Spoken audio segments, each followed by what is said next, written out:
there's a camp coming up where you have to pay $1,000 to come to try out.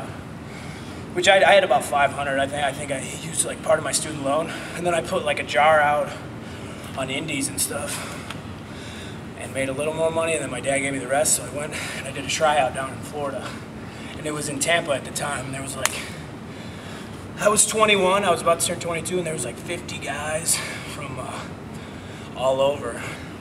I didn't think I was doing too good at the tryout. I thought I was. But I knew that I was learning what they wanted, so I was like, that's why I wanted to do it, so I could go back on the indies and apply it and work on it.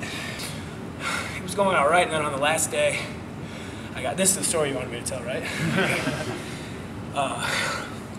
On the last day, we had matches, and I had a match with this kid from Australia who gave me an arm wringer and pulled me down, which is, you know, work. You don't want to shoot and pull the guy down, and I was trying to take a cool bump. Well, the combination of me trying to take a cool bump and him forgetting that it's a work, he pulled me down really hard. I went down really hard, and it turned into a nasty face plant where I smoked my head. I've watched it back. It's really funny because it's just an arm wringer into a face bump.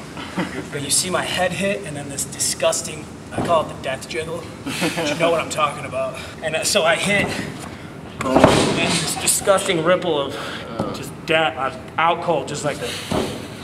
Arm out, out, instantly out cold. There was no trying to, like, just dead. And the guys like didn't move. They're like, hold on, and the ref, and they flipped me over.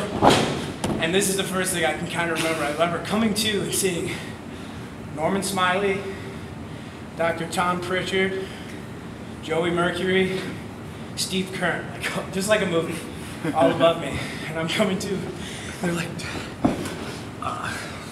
apparently I was like, cover me, dude, cover me.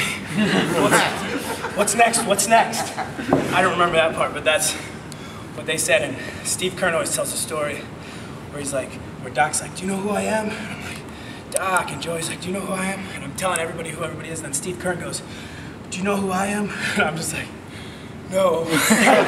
When I came to, I was asking, I was like, cover me, dude, what's next? So then they knew, like, well, that's the kind of people we want, somebody who really wants to be a wrestler. And if you talk to El Generico or Sami Zayn, he tells us, when I told him this story, we weren't friends, and I told him this story once, he threw his car in park on this huge busy road called Sonoran in Orlando. He may have been at like a red light, but he threw it in park and he got out and he stood up. If you ever meet him, this will be funny and you'll understand.